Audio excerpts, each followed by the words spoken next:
Hello, my friends. Thad Riley here. We're jumping right into it on the ThadCast with my good buddy Christopher Maidment.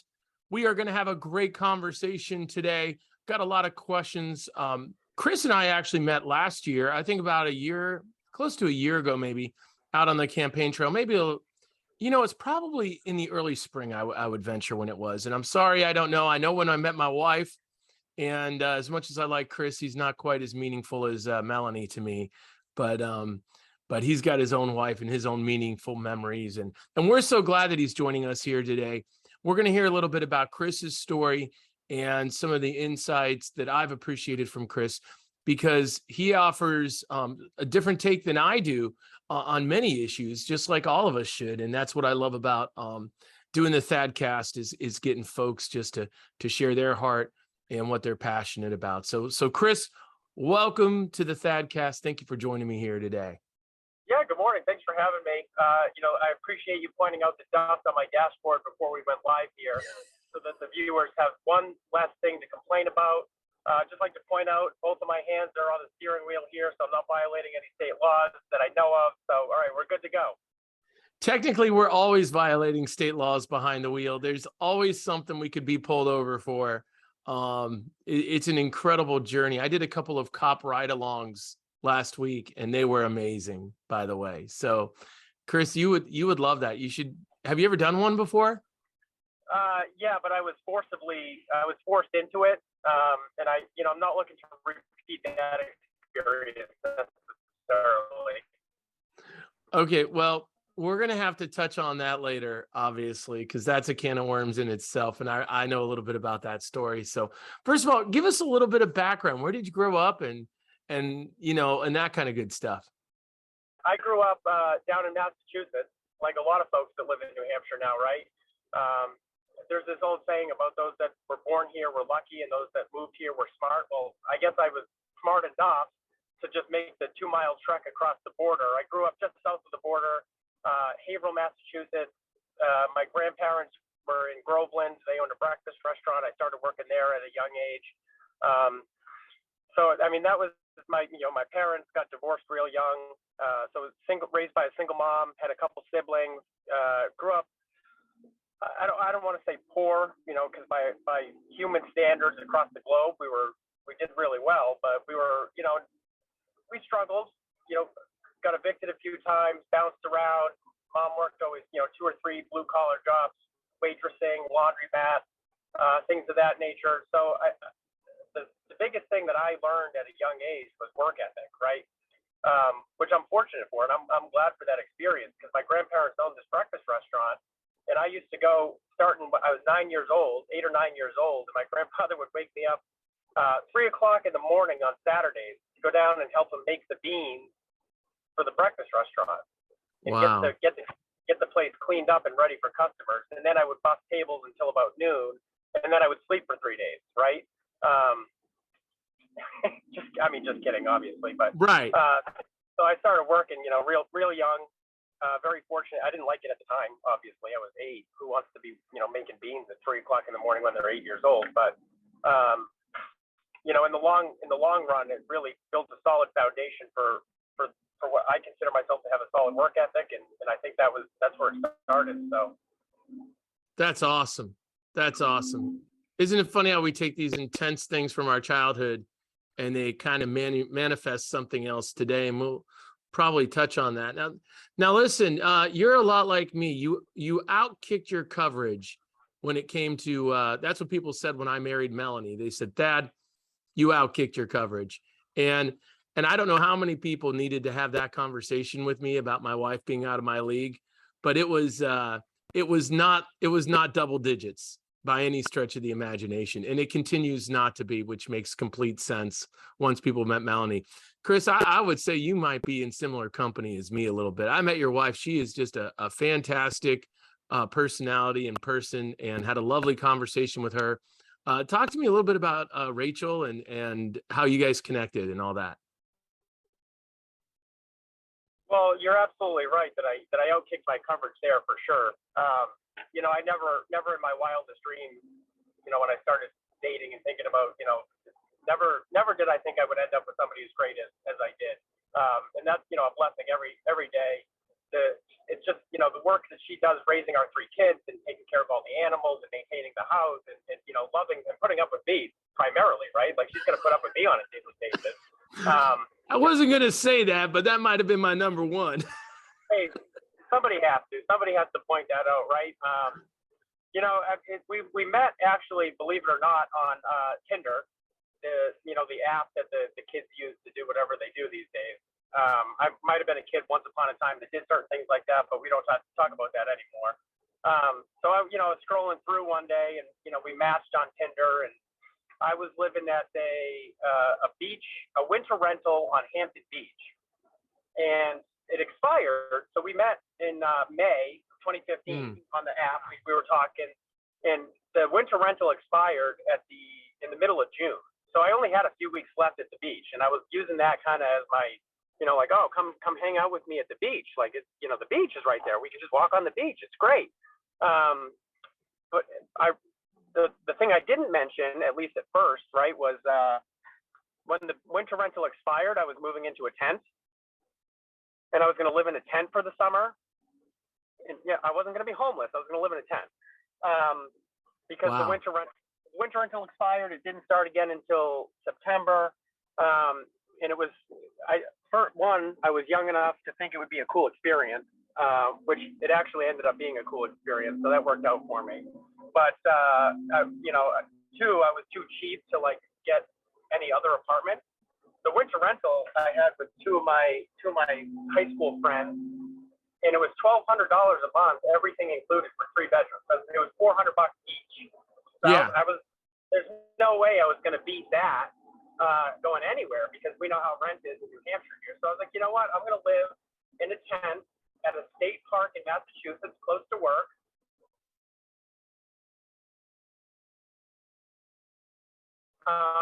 For the summer, and it'll be nice and warm. It'll be great, and then I'll figure out where I'm going from there. So I neglected to mention that at first, right? I was like, oh, she can come hang out at the beach. We'll see what happens. And God bless her. She's very, very upfront. She was about. She was going into her senior year of college. She wasn't looking for anything serious, and she said to me, "This is never going to be serious, but we can hang out this summer. We can have a good time, and then I'll go back to school, and that'll be the end of it." And in my head, I think something clicked, and I went, well, challenge accepted. And here we are 7 years later. So I don't know who got the better end of that deal, but, it just seems to be working out all right. She seems to be very happy with you. Well, it depends on which day you ask her. I asked her on a Saturday, and you were helping with the kids, and things were pretty good. So I caught her at the right moment. All the stars were aligned for you guys, and for you specifically, and or she faked it incredibly well in that conversation. So good for you guys. So now I'm a transplant, and they want to call me they called me all kinds of names in the election, like free stater. The worst one is Flatlander, and you are a Flatlander. So I guess I was called a Flatlander. That was one of my favorite comments that anybody called me. And we want every connotation you can think of to be laid on me with that. Any Flatlander connotations, I don't know what people think of, but go ahead and throw them at me. I think that's fantastic. It's like, how bored are you to call me a Flatlander? Get off social media, my man. That was a great one. So you guys do you have 2 or 3 kids? We have 3. So the oldest is 5. Finn is 5. Asa is a 3-year-old daughter, and then our youngest is about to turn 10 months old this weekend. What's the best thing you love about being a dad? Getting woken up at 5 o'clock in the morning when they jump on me. That's fun. Really, come on. Think about it. It doesn't last forever. So you have to enjoy it while it's happening, right? Oh, it does not last forever. That is all over. The youngest is 12. It's all about a whole other lifestyles, and you're heading into that. And I get that, man. That's a blast. Well, in reality, now it's changed a little bit. My daughter, my 3-year-old, wakes up at about, a little after I do. She wakes up about 6:45 every morning now. and I'll hear, she'll yell from the bedroom, da da da da da da, and I go in and I pull her out and I bring her to the couch, and we lay down on a pillow on the couch, and she goes, "Can you read me a book?" And I just read her books until the 5-year-old wakes up, and then it's chaos. But I was doing that this morning, and I was thinking about how great it was. So, Gosh, that's so cool. It's such a different life for me now. I can remember it like it was yesterday, but it's a totally different vibe. Hey man, let's dive into this, because I got some great questions here for you. I think things that are going to really connect with our listeners today. And by the way, thank you to our listeners for tuning in. We got people all over the country, but we're building that core base here in New Hampshire. So it's going to be as you know, we talk to folks here in the state of New Hampshire, and it's geared towards New Hampshire politics. But the opening question is always national, because I like to just kind of whittle our way through things. So, Chris, if there is one thing right now, you have a magic wand and you can change it about national politics, just one thing, what would it be? Eliminate it. Eliminate it. Yeah, get rid of it. Let's go back to federalism. Get rid of this national politics with this almighty federal government and bring it back to the local level. So America is 50 states with their governor, with their state house, with their state senators, an executive council, whatever the setup is for the state, and that's what America is. Well, that's how we were formed, right? We had 13 independent colonies, and they wanted, obviously, having a federal government is important. It was important when they founded it. It's probably still important today, but the scope was much more limited and should be much more limited. The founders never envisioned the federal government we have today. And over the last 100 years, it has gotten exponentially larger. And that's to the detriment of every American citizen, because we were founded on the system of federalism, where the states were in charge of the country. We were the United States of America. And now we are just America, right? We have this all-powerful federal government that can, dictate this and dictate that. And, a lot of it's through executive order. And, we have demagogues that run for president. And people pay attention only to that presidential politics. And we lose a lot of policy. We lose a lot of liberty because of that. I mean, that is a fantastic answer. I didn't know what you were going to say with that, but that was an answer there that it's got a lot of teeth, and we're going to have to go down a couple of those rabbit trails here with you. So are you saying in part of this, I've talked a lot about these career politicians, these political icons, and with your ideology that we would lose that? Yeah, well, we would, right? Because look, you don't really have. Look at New Hampshire. New Hampshire is like a perfect example, in my opinion, of how things should work. We have 424 legislators. We have the third largest English-speaking legislature in the world. A tiny little state like New Hampshire, 1.188 million people. We have 424 legislators. That's a legislator for every 3,500 people, roughly. Yeah. So on top of that, we pay them nothing. They get $200 for 2 years, plus a small little mileage stipend when they have to drive to Concord. Right. And that disincentivizes being a career politician, because you can't make a career out of it, right? Yeah. The Senate president only makes $25 extra. The House of Representatives speaker, $25 extra per year. You can't really turn that into a career. Of course, if you wanted to be, governor for life, I guess you could be a career politician in that way. But the governor, we don't have the highest paid governor in the country. It's certainly not more money than you could make in the private sector. You could certainly make more in the private sector, and a lot of people do. Our system isn't set up to say, like, yeah, let's be a career politician here in New Hampshire. It's not going to get you very far. You're not going to have a rich, lavish lifestyle doing that. That's for sure. Right. That makes complete sense. Let's move and kind of transfer this down into the idea of what you do. Talk to me about how this passion that you've had for politics has been around. I'm guessing not for about 3 weeks. You didn't just right. This is something that's been building and growing into your career now. So talk to us a little bit about that. Well, actually, it was just last night that I got interested in politics, so I'm very surprised you invited me on the show. Yeah, right. No, so I grew up. Well, I mentioned my grandparents' restaurant. Well, the weird wrinkle in that is that it's a small town in Massachusetts, right next to a city, but a small city, smaller than Manchester. My grandmother was the select woman of this small town for like 18 years. So she knew everybody, and all everybody came in to talk about was politics. Right. And I I was 8, 9, 10, right through till like 17, and I would just kind of roll my eyes at it, like, oh man, more town politics. Oh, they're talking about the park again. Oh, they're talking about the police station. Oh, wow, how exciting. But I guess it seeped through a little bit to a degree, right? And then a few years later, I started working at Market Basket. I was 14. Now, when any large company that you work in, I don't care what it is, there is some level of politics involved in the bureaucracy of a company itself. Sure. And you don't think about it that way when you're doing it, right? But like you're angling for promotions and you're angling for transfers and raises, and you're playing politics with your supervisors and headquarters and all these and you have to go along to get along in certain cases, or there's certain cases where you push back, but it's all political, right? You don't think about it like, oh, it's politics, but it really kind of is to a degree. So a few years later, after my grandparents sold the restaurant, my grandfather retired, my grandmother passed away.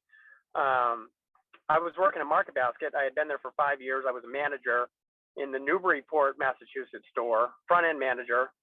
So I had like 300 14-year-olds working for me. It was like herding cats on fire.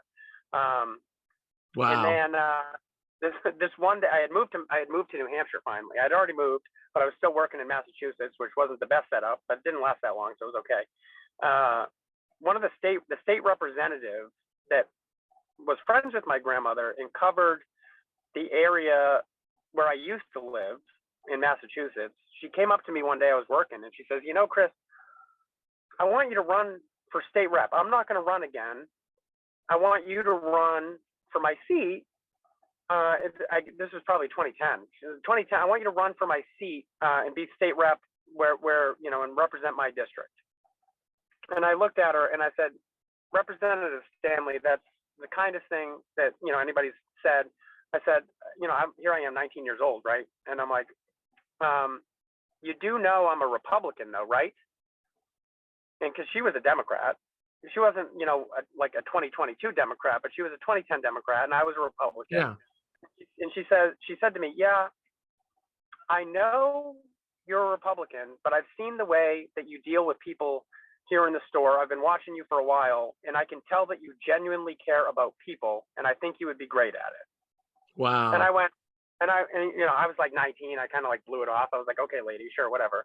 I agreed to get lunch with her. It never ended up happening. Because I had moved to New Hampshire, I told her I would have to move back, and it never ended up coming to fruition. Just another, me being young and dumb. But I think in the long run, it was probably better because I didn't know anything back then. I knew everything, but I knew nothing. When you were 19 once. Oh, yeah. The older I get, the less I realize I know. While I'm gaining knowledge. So I knew everything, but now looking back, I'm like, wow, crap, I didn't have an idea about anything in the world. So it never happened. Okay, great. Moved to New Hampshire, kind of wasn't really involved in politics.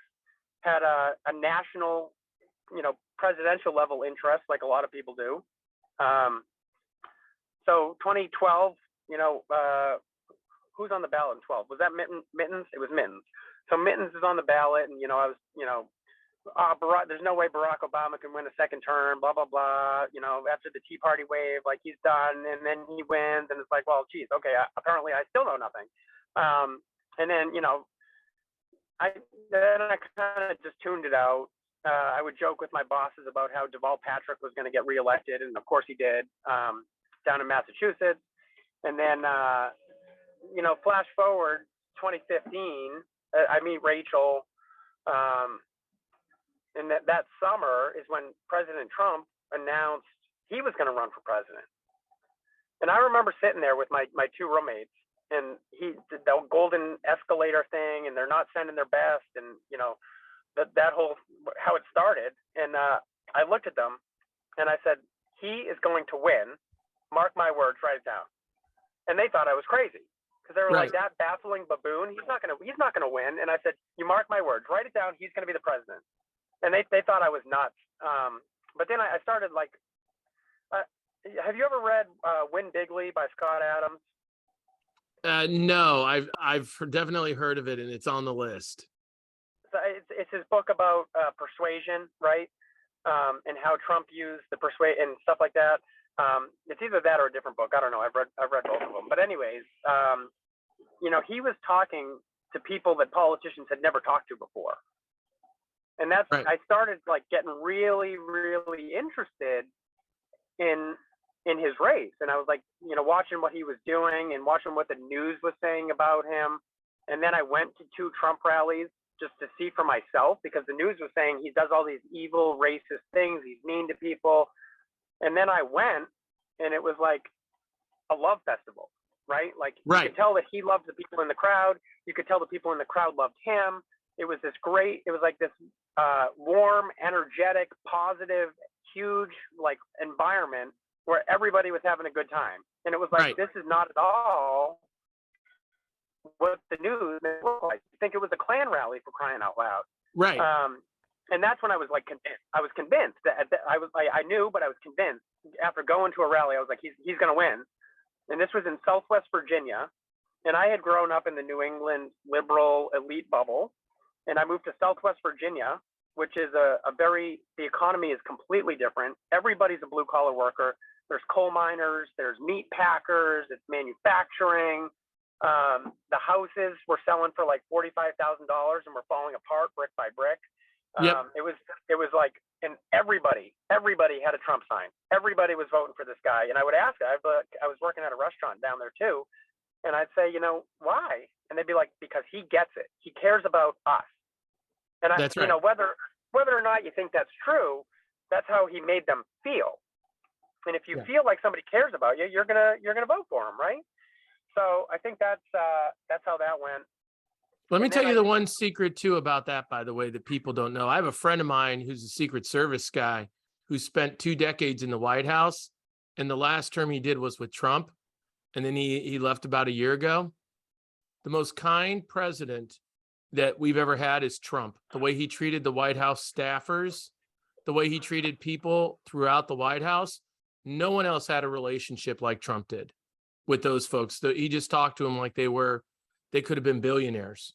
Mm-hmm. He had all of his guard down with the normal folks and just had conversations with the political folks. Guard up, totally different guy. I Way to do believe it. And I think that's the right approach, Right. And I was taught early on. I grew up in that blue collar, hard work environment, and I was taught, very early on, you respect, the quote unquote lowest in society, the janitors, the toilet cleaners, the trash pickers on the side of the road. Those are probably the nicest and some of the smartest people you're ever going to meet. They ended up in that job, whether it was by choice or by happenstance or whatever, but they're just doing hard work, trying to, put food on the table for their family, keep a roof over their head. We all put our shoes on one at a time in the morning, right? And, you treat people like people, you're going to get, what's the saying? You catch more flies with honey than vinegar. That's right. Yeah. It's like yeah. But the political people, well, get them away from me. I have to take a shower afterwards. No, I'm just kidding. Because now I'm one of those political people. You are. So the Trump thing, I was like real interested, and I was like, I didn't know anybody. I didn't talk to any political. I wasn't involved in politics, but I was interested, and I would like ramble on Facebook to nobody. I'd like blah blah blah blah blah, this that the other thing, like talking about policies, and nobody would like it. Nobody would comment because they all muted me because my friends were like, "Well, you shut up already. We don't care." And then by happenstance, we moved back to New Hampshire because my wife was pregnant with our first kid. So 2017, we're moving back to New Hampshire, and on Facebook, is an ad for this activist training, and it's free dinner, activist training. Okay, cool. I'm like, maybe I can stop just like yelling at nobody on Facebook. So I sign us up for this class, and she's pregnant, and she says, yeah, it sounds great.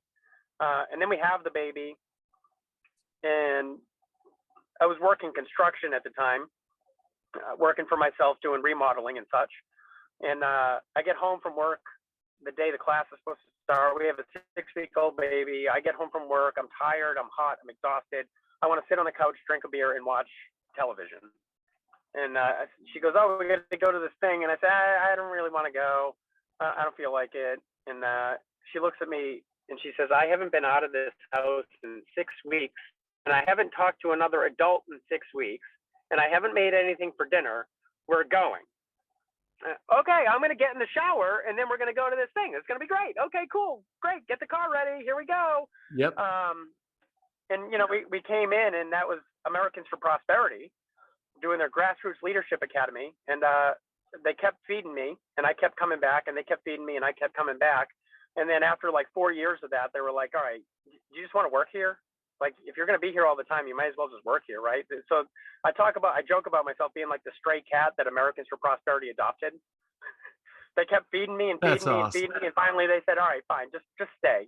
Here's a key. Here's an office. Just, you know, here you go. Have fun. What is that connection for you though with Americans for Prosperity? What is it for you? Because it's when I go through and I look at some of the people who've posted, who are involved, you've got different views within. What is it for you that's really huge? So it's it's the vision, right? Their vision of where we should go as society and where we should go as a country. So obviously Americans for Prosperity, we work in the political side of things. We work in government. We're working to change laws and do government things. But the entire organization, Stand Together, is our umbrella organization. From the top, it's not, I should say from the bottom up, right? Because it's not a top-down bureaucracy, so to speak. But the vision of the entire network is to move society to a place where people advance society through mutual benefit and self-actualization. So empowering people to choose their own path and to help other people the way society is supposed to be.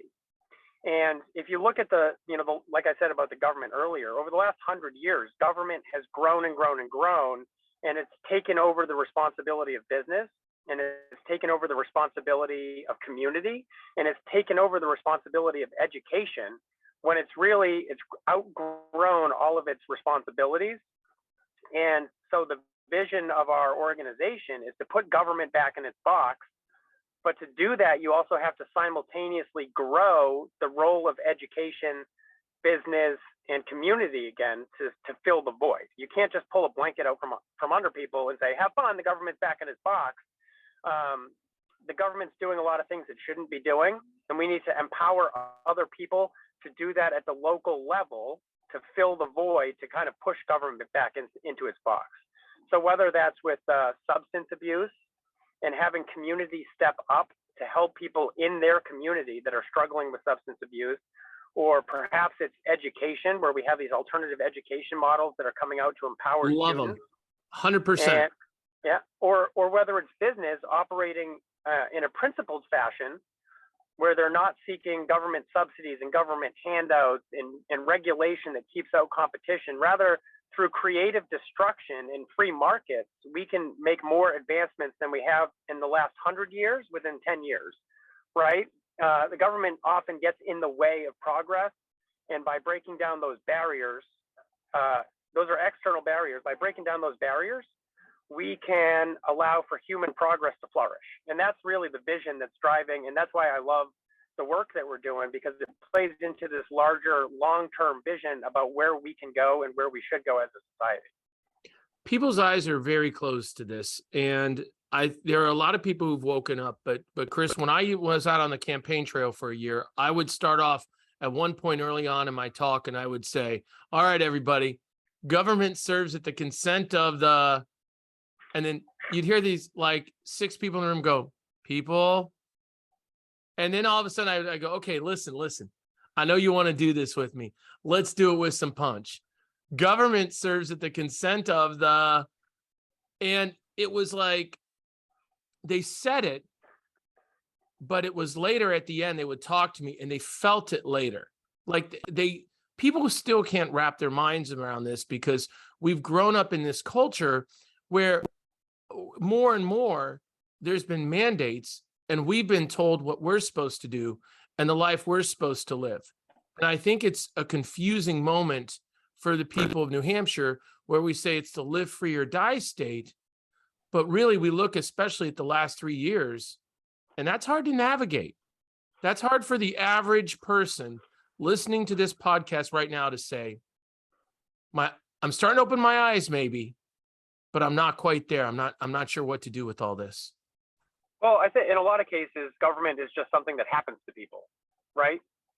Like Right. you're driving along in your 1970s gas guzzling SUV, the first edition Bronco that gets 4 miles to the gallon. Love it. And then all of a sudden the government comes along and says, you can't drive that anymore. And most people go, oh, okay, all right, because of the rust. And all right, the rust, fine. All right, yeah, I can't afford to get it fixed. So I'll trade it in. And then their kids are going to school, and all of a sudden the government just happens to them and says, oh, your kid can't learn about this anymore. They're going to learn about this, and they just kind of go along with it. And most people, it's death by like 1,000 cuts, right? Like you get a paper cut on your for a man, you get a paper cut on your finger. It's the worst thing that happens to you for 3 days. But, you break your arm, for instance, and you just move on with your day. And then you break your other arm and you move on with your day. And things are getting a little bit tougher. And then you break a leg. And it's like that scene from Monty Python where the guy loses an arm, loses a leg. Yes. I'm not dead yet. I'm not dead. What are you going to do? It's a flesh wound. It's a flesh wound. And that's sort of like a metaphor of like how government happens to people. And you're just like, now all of a sudden, you have no arms and no legs. And you're like, this isn't that bad. Come back here. Right. I'll fight you. That's so, I great. mean, that's what's happened over the last, in the 70s. And I mean, we could go into a deep history of all the bad things the government's done without even talking about the people they've killed, right? We can talk about just like economically and regulation-wise and size of government and the Department of Education and all this stuff the government's done that's made our lives objectively worse. It's made society objectively worse. And we don't even talk about like the wars that we've been in. But anyways, so government has always, and it was always something that just happened to me, right? Like, oh, my taxes went up. Oh, I have to write a bigger check. I would get, a little ornery about it. And then you move on. And then I moved to New Hampshire, and that all like changed, right? Because my taxes went down, my car insurance went down, my rent was cheaper. I could buy a gun all of a sudden. I could do all these things that I couldn't do legally, right? And it was like, all right, well, wait a minute. So there is a different way of doing this, where people are allowed to fend for themselves and have personal responsibility. And New Hampshire is not perfect by any stretch of the imagination. The last 2.5 years have been a great example of that. Right. But even I remember, going back to, because I used to be like a traditional conservative kind of neocon person, right? Like, oh yeah, America should be the world's police. America should go over to Iraq and fight the war over there. America should do all of this stuff. The federal government should do this. The state government should do that. Well, there ought to be a law for this. And then I remember I had a 1999 Chevy Silverado that was like rusted all over the place. And I went to the junkyard and I got these new headlights for it. And they were the fog, like the misty fog headlights. So they were darker. And I go to get it inspected. And the guy says, yeah, you can't have those headlights. And I said, what are you talking about? What do you mean? And he goes, well, it's against state regulation. And I said, you're telling me because there's like a tint shade on my truck that now it's illegal to drive and I'm going to get like pulled over and get a fine, even though like the truck works fine, the headlights work fine, they illuminate the road, people can see me, but because of some like subjective rule that the Department of Safety published, I can't drive. And that was like, I started getting like, what do they call it? White pilled or whatever. I was like, that doesn't make any sense. Like, how does this have to do with safety at all? Right. And then, and then like a couple more things like that happen. And all of a sudden you're like, we should just burn the government down. because this is like ridiculous. I'm not, viewers note, I'm not advocating for anybody to go burn the government down in the physical sense. Metaphorically, let's elect better people and get rid of laws and burn the laws down. But, just a little disclaimer there, just in case anybody says, "Oh, I want to burn the state house down," which I Well, don't. let me ask you this, because this is an incredibly important moment in this idea. We have regulations and laws, and I agree with you 100%. Unconstitutional, government overreaches, things that don't make any sense. Now, at the same time, parents are struggling with parents' rights. They're struggling with these insane stories that come home from our kids at school. I have kids that go to school with kids who are dressed up like animals. And this is not a new thing. This has been going on since my high schoolers who are seniors when they were in junior high. And it's a distraction and it's a mess. But now it's gotten to the level of puberty blockers, of mutilations and surgeries imposed on minors. So I'm putting you on the spot here, because at the same time, we want less government. We want less government in our business, but our culture is starting to do things to kids that is a colossal concern for many of us. And I'm curious as to your thoughts. Well, so this goes back to what I was talking about a little bit earlier with the proper role of the four key institutions. Government has taken over education and community. And this is really an area where community and education should be in charge of what's happening in communities and education. And the government should absolutely not be involved in education, in my view. There's no role for the government to play in education. In New Hampshire, it's in our Constitution that they shall provide the opportunity for an adequate education, and it kind of prescribes what that means. But going back, we have these government schools with these government rules, with these government bureaucrats, with these government laws that kind of dictate how these schools operate. And parents absolutely have the right to dictate how their kids are educated. And in New Hampshire, we're doing important work to make sure that that's recognized. We have school choice. We've expanded school choice and school opportunities and education freedom monumentally in the last 4 to 6 years, even going back 10 years ago when the education tax credit was started. Okay, so that's moving in the right direction. It's not perfect yet, but we're getting there. Right. And what I say to, all right, great, you want to fight about what's actually happening in the schools, that's fine. But the real solution, I think people are focusing on the symptom and not the problem. The symptom is what's happening in public schools with kids wearing furry outfits and the transgender ideology and the puberty blockers. The solution and the real problem is just government being in education at all. And the solution to that is to empower parents to choose an education model that fits them. So if your kids are going to, Brentwood High School or wherever, or Peterborough, Conval High School, and you don't like what's going on in Conval, well, instead of having a fight with government bureaucrats about it for 3 years, you should just say, take them out. And we're going to do this model instead. And if the government is going to be involved in education and it is going to fund an education for kids, then that money should follow that student, because that's what the money's for, is to educate the kid. There's this misconception among a lot of folks, even Republican, Democrat, Independent. There's this misconception that money is supposed to fund these school systems. Well, that's not what the Constitution says. That's right. That's not what the law says. The law. That's right. Well, I mean, the law does say that, but we're working on that part, right? But what the purpose of government providing that money is to provide the opportunity for that kid to receive an adequate education.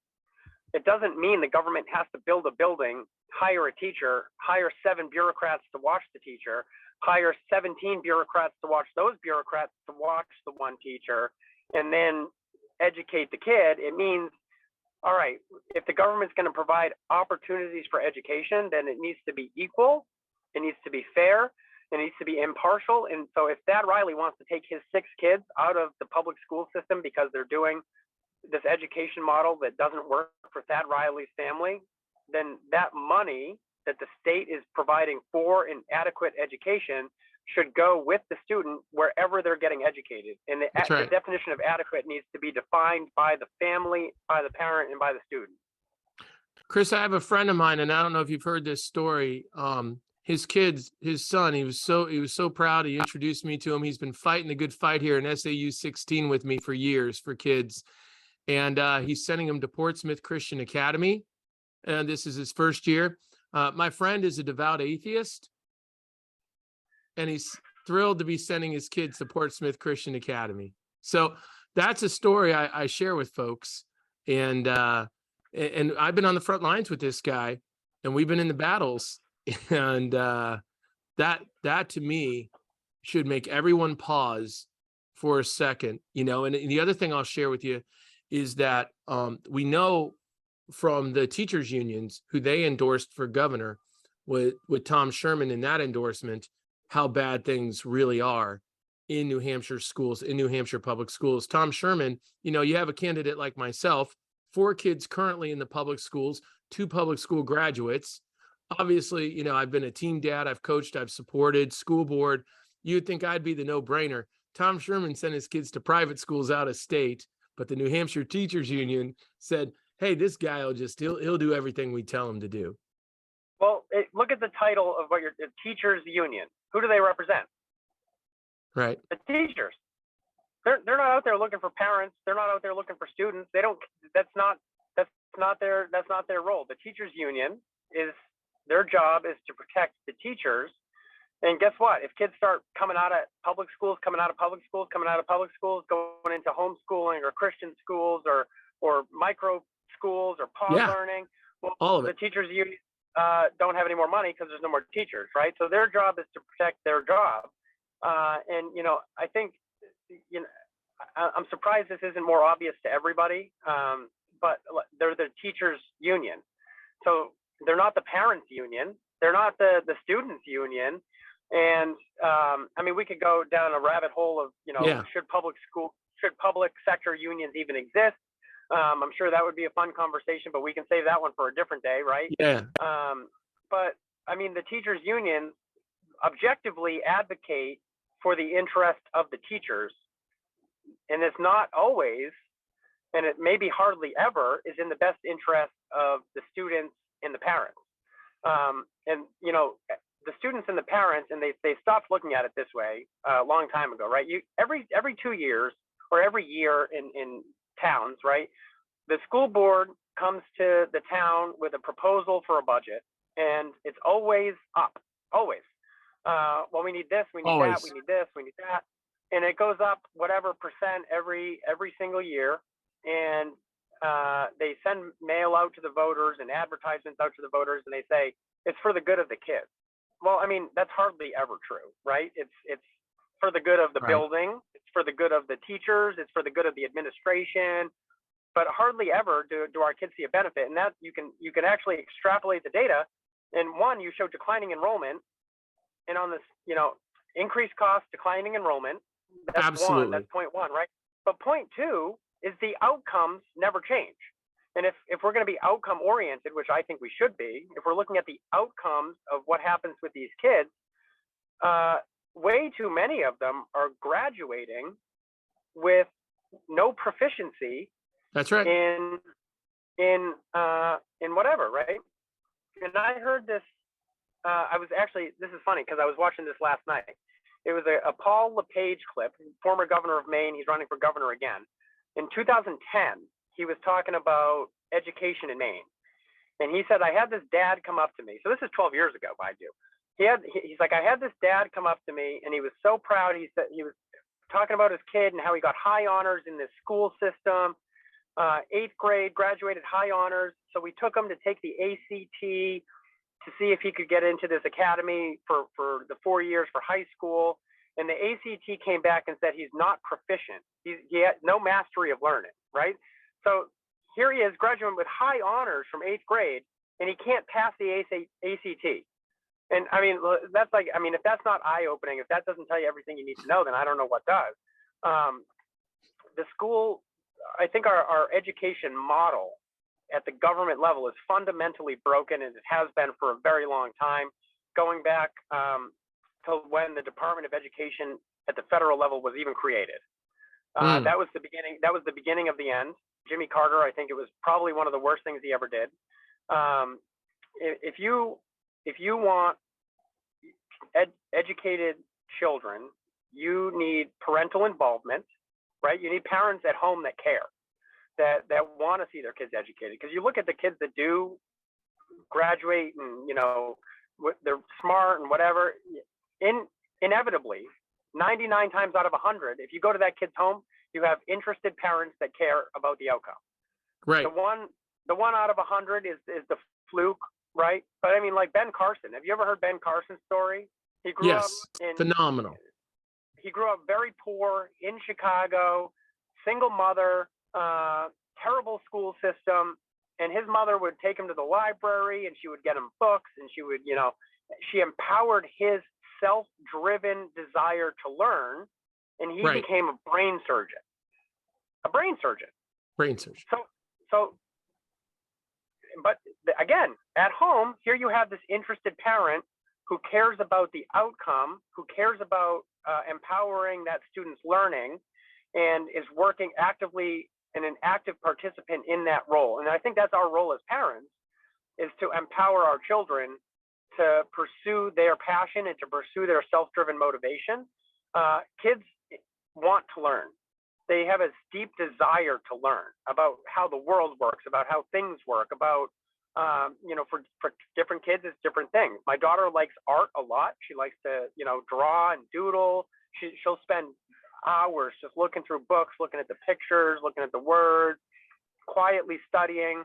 My 5-year-old wants to learn how things work, so he runs around the house taking things apart and putting them back together. And I mean, so as parents, I mean, that's our job to see that and fuel that desire, right? To empower them to continue learning the way that they want to learn about things. So we got like this, you know, quick aside, we got this like circuit board thing for kids. It's for 8-year-olds. It has like little pieces that you snap onto a board, and you can make lights light up, or make a speaker make noise, or make this fan spin. So it's for 8-year-olds, and my 5-year-old spends like 3 to 4 hours a day, like building different models on this like circuit board thing, because it's just the way his brain works. He wants to know how things work. He wants to know why things work, and he wants to explore that. And on the other hand, I can just get my daughter like 3 books, and she'll sit at the kitchen table flipping through them for hours and hours on end, right? So it's, I mean, but I think going back to, I mean, the government has taken over this role, right? We just, all right, well, at 5 years old, we send our kids off to kindergarten. At 6, they're off to 1st grade. We bring them to the bus stop every morning. We wave goodbye. They come home. We say, how was your day? They go, meh. You know, oh, what did you learn about? Meh. And it's kind of, I mean, it's like a government-funded daycare system. And you know, people don't think about it that way. And if you start telling people that that's how they use it, they get defensive, right? Now it's like, well, you're telling me I'm a bad parent for sending my kid to public school. You're telling me I'm not doing my job.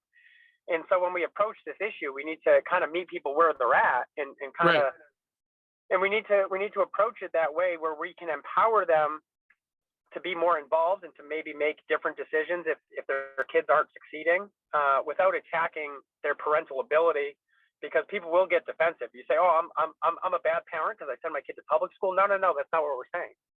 We're just trying to say, you know, like, you know, Johnny, who's 12 and has this passion, and his passion's not getting met at the public school. Well, his interest in learning is constantly declining because he's not being challenged, or he's not learning in the way that works for him. By 12th grade, statistically, 70% of students are disengaged in their learning. So at that point, they're just going through the motions. They're trying to get their diploma, and they're going to move on to college, where they think maybe things will be different, right? But there's so many kids that are in the school system that had a desire to learn that the school system diffused. It extinguished the flame. It extinguished the desire. Quick story, one more, and then we can move on to whatever. There's this former school teacher who saw what was happening to her students out in the Seacoast area, and she just couldn't take it anymore. 20 years, something like that. So she quit and she started a micro school, 10 students, and they all came from public school. In the first 6 months, and at first I heard this and I was like, well, that doesn't make any sense. But first, the 10 kids all come from public school. She comes from a public school. The first 6 months of the class, there was no guided instruction at all. She let the kids do whatever. There was toys, there was this, there was books, there was everything. And it took nearly 6 months to generate their interest in learning again. They would just kind of sit there and fiddle. They were so diffused or extinguished, right? That flame was so extinguished that they really just had no desire to do anything. And so they just kind of sat there, and then over time, they start looking at the books and they start playing with the stuff, and they start experimenting. And then after 6 months, they were experimenting a lot. There were kids reading off in the corner. There were kids doing art off in another corner. There were kids playing musical instruments in another corner, and there were kids tinkering with STEM type stuff in the other corner. So it took that long to just what do they say when you after a mission? It's a debrief. So it took it took that span of months for them to just debrief. Wow. And from the school system that they were used to reignite their passion for learning. But just by giving them just this self-guided, open-ended, no guided instruction, no rigid rules, no times, no nothing like that, the kids eventually worked into this thing where they chose what they were passionate about and became passionate about it again. So the readers would read, the musical kids would music, the art kids would art, and the tinkerers would tinker. And that, it enlightens what so many kids, not every kid, right? But so many kids, it enlightens their experience in this rigid school structure with bells and whistles and assignments and mandatory reading. And it just highlights what that can do to their desire to learn and their inspiration for learning. So everybody can go back and re-listen to that part of the podcast. I think sit down and jot down some notes. And a couple of things that you said, with me having all these kids in the public school, that really resonated with me was, first of all, the higher level of parental engagement with your child's education and growth. And I think that's why in our family, we've handled things a little differently. I left my corporate job, or my job with a big corporation, Verizon, in 2015. We have 2 seniors now. One of them is headed off into an apprenticeship for construction, and he's passionate about that. That's been his job since he was a freshman in high school. And we have worked to get the minimums done. His grades are actually great right now, finally, but he has very few classes as a senior and spends most of his time doing construction and working. And our other senior is very cerebral, and she's into writing and into psychology. So her school experience, they have 2 completely different school experiences, where one is looking intensely at certain colleges that will get her to where she wants with being a psychologist. And the other one, he's heading off to the trades. He's already making a lot of money and had so much successful life. But my wife and I've been so involved, and that's where our culture has what you said was so important, Chris, was, and we see it all the time, parents, I think the Zooms woke them up. I think these things that they heard coming home, they actually heard it in the classrooms in their home, is what snapped these moms out of it. And all over the state, we see people moving. But one thing I want to talk about is a conversation like this can be almost overwhelming for somebody who doesn't know where to begin. So I know you deal with people contacting you, probably asking for first steps. I don't know if you see that a lot, but where would you tell somebody if they said, I want to make the world a better place? Maybe it's for them, maybe it's for their kids, maybe they're one issue oriented. Where would you tell people this is a good place to start?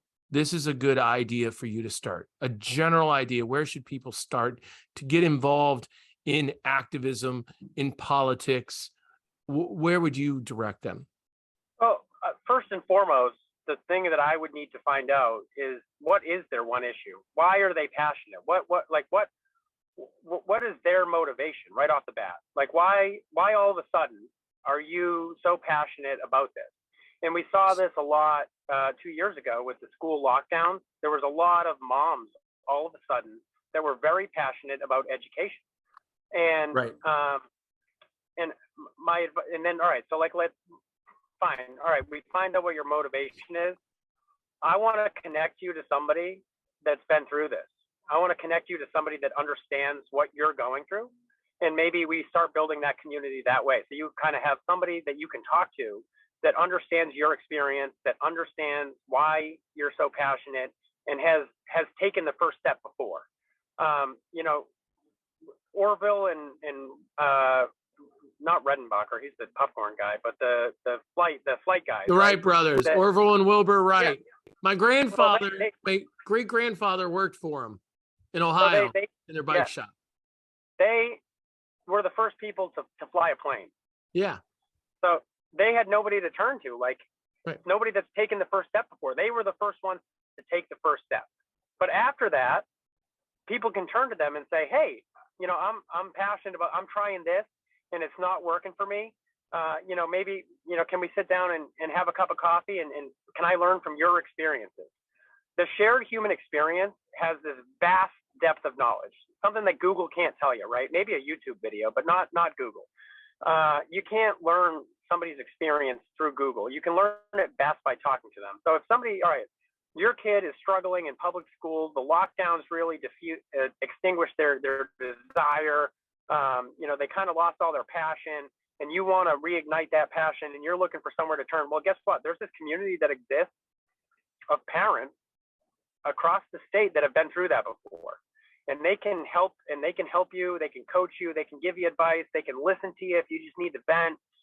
So let's connect you to the right group of people that can help guide you on your journey.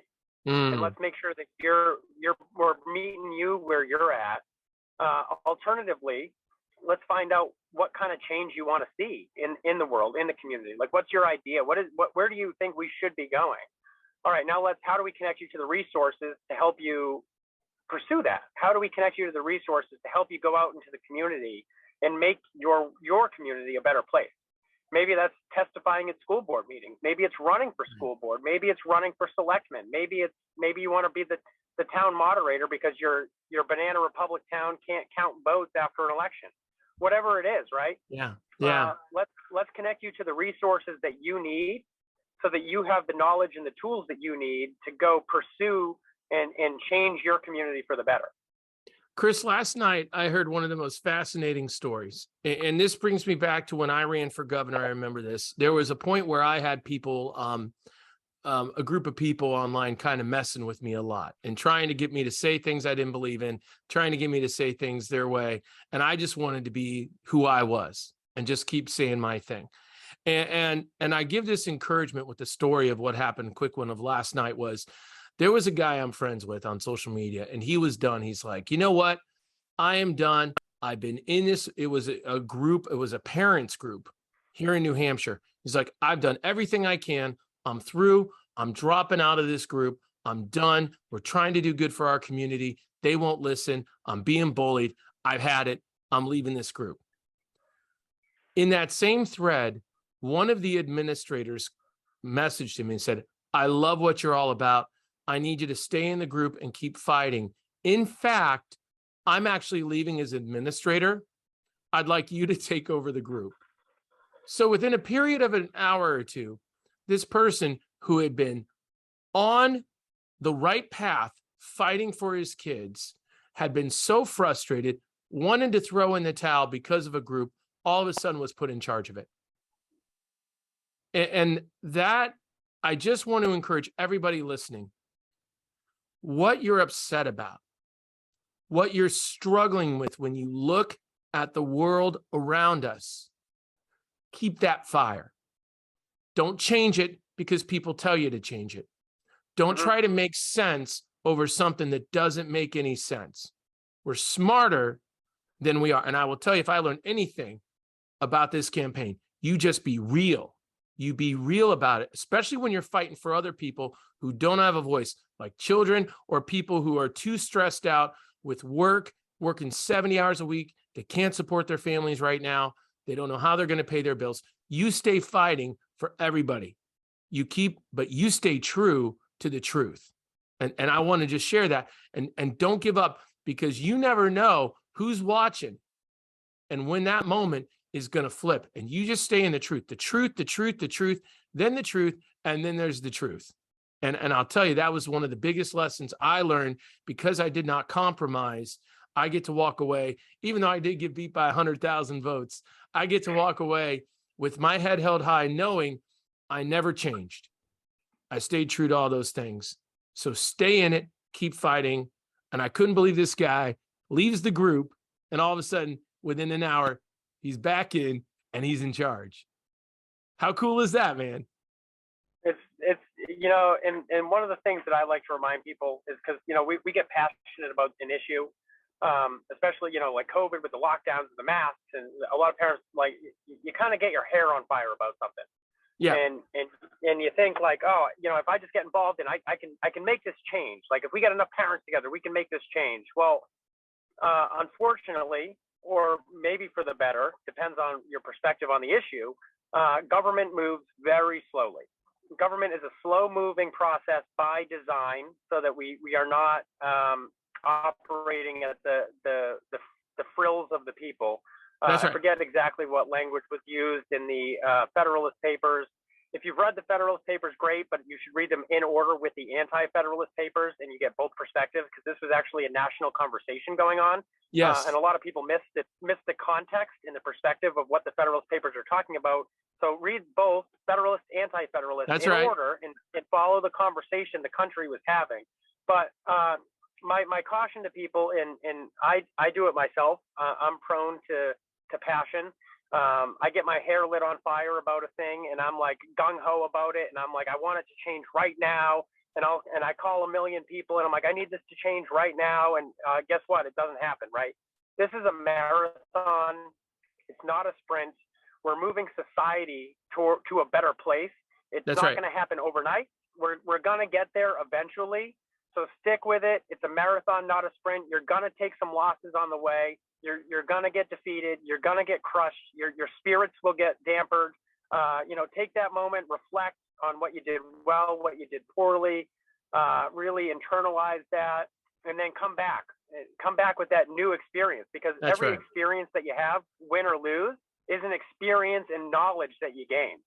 So you take that knowledge, you internalize it, you internalize the experience, and you come back with a different perspective, a fresh perspective, a renewed vigor. You get back up, you get knocked down 10 times, you get back up 11, right?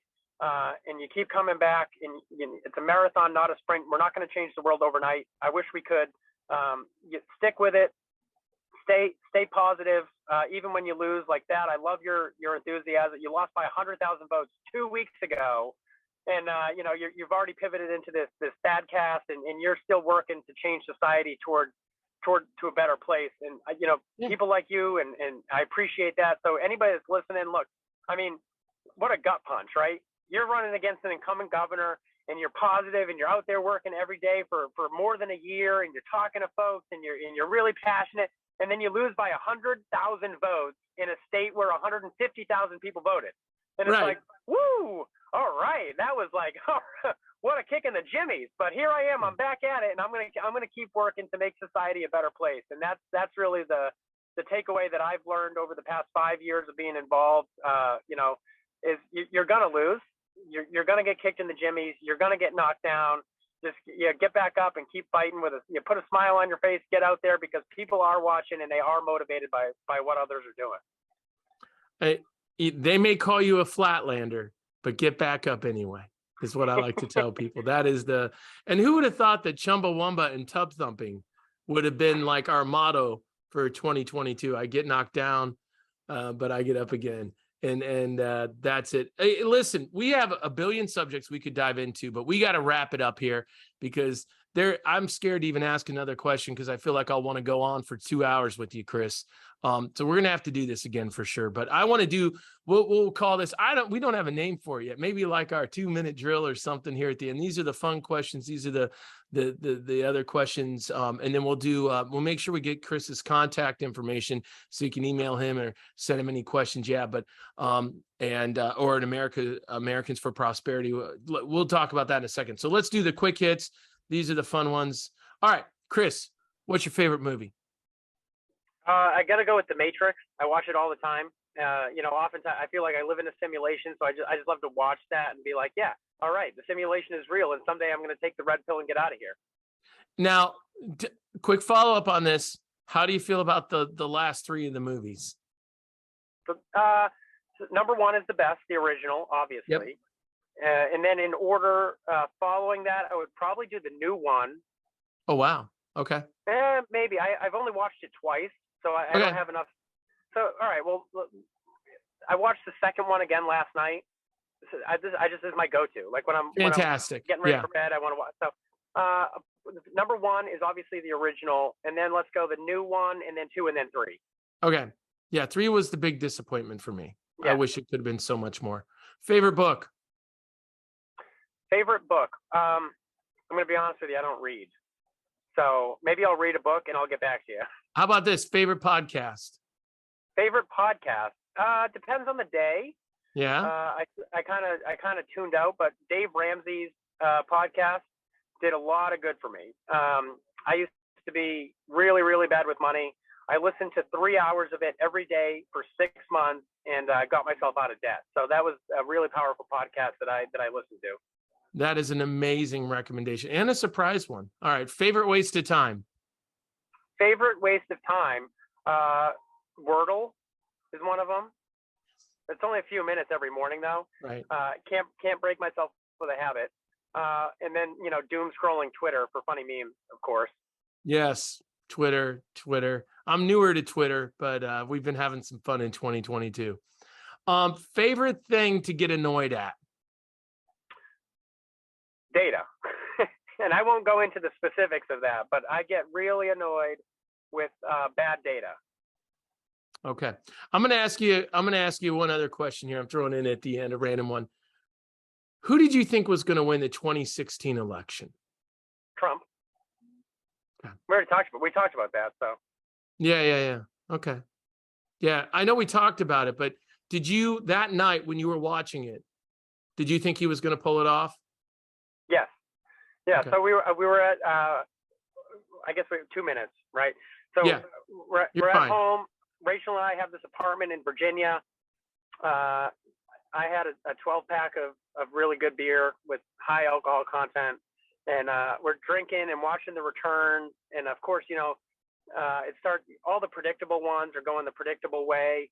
And then I forget what state was first. Maybe Pennsylvania. When he won Pennsylvania, and I said, "It's over. It's over. He won."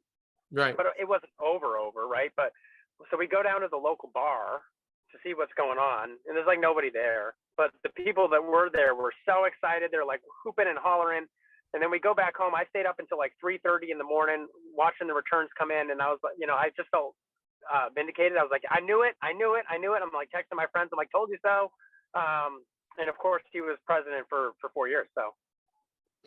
Yeah, I will tell you, if you want to have fun and rewatch it, ABC version on YouTube has the 8 hours. Make sure you don't watch one with the 2 cheesy folks sitting around, but the whole panel. JD Vance is on that panel. So it's interesting to see JD Vance then and see him now running for US Senate as a Trump guy, and to see the whole, I thought the ABC did an incredible job that night. And you got Stephanopoulos there and all his history of politics. And that was an incredible, biased, but an incredible group. And I was one of the, my data had told me after thorough examination of the Electoral College that I thought that Trump was going to win. And I was very excited that night too. And I celebrated it by being alone in my living room in a t-shirt and boxers, sitting there by myself, drinking a Diet Coke. And that was a diet root beer. Always diet root beer, by the way. There's nothing better than root beer. And we don't trust people who say otherwise. So don't get into soda with me on the ThadCast today, apparently.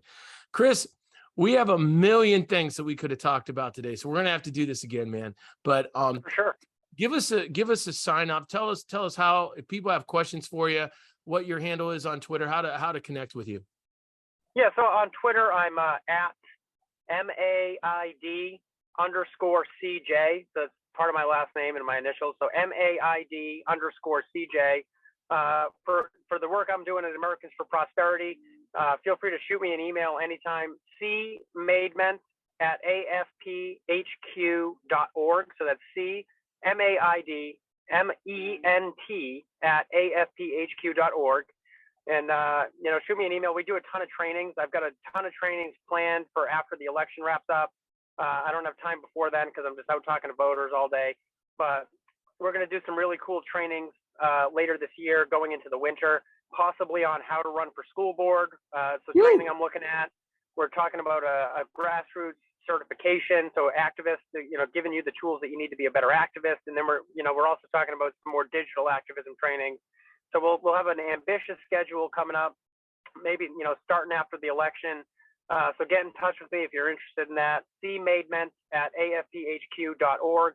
And of course, we're going to be working on a ton of policy bills next year, and we need all the help we can get, moving some of these issues forward, like, raising the cap on EFAs or eliminating the cap on EFAs, for example, right to work. There's a whole bunch of issues we're going to be working on. So if you want to find out more about that, shoot me an email, find me on Twitter, and let's talk.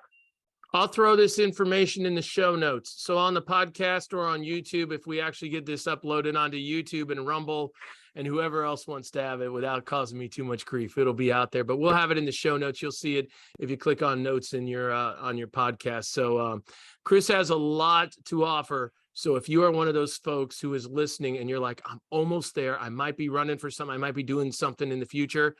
Obviously, Chris is an incredible, colossal resource for you here in New Hampshire. And if you're not in New Hampshire, feel free to reach out anyway. I'm always glad to help, but Chris is always probably able to give you some direction too. And all right, well, listen, thank you so much for joining us here today, Chris. And thank you for sharing your knowledge and your expertise. It has been a fantastic episode, and folks have gathered so much information today. I'm so excited. So thank you for joining us here today, Chris.